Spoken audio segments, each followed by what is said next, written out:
Magandang tanghali guys. Magluluto tayo ulit ngayon ng ulam na pananghalian. Ito ating sangkot siya, ang sibuyas.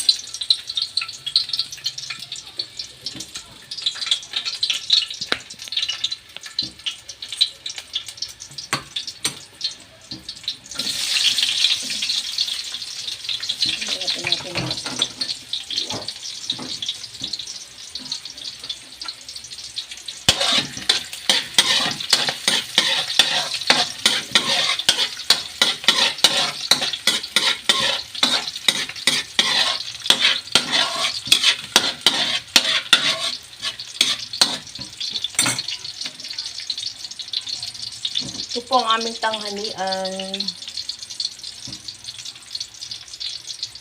Magigisa po ako ng mga gulay. Saring gulay. Lagyan na po natin yung sahog.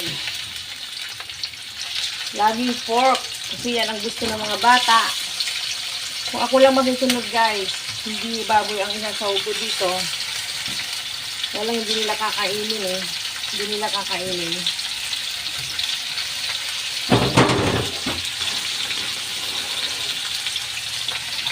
Ating sangkot kain.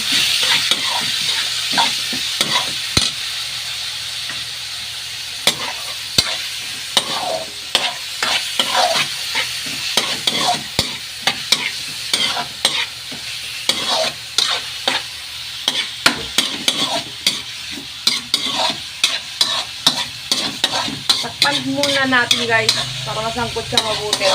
Balikan na lang natin mamaya. Pan ko po. Mamaya ulit. Babalikan ko po kayo guys.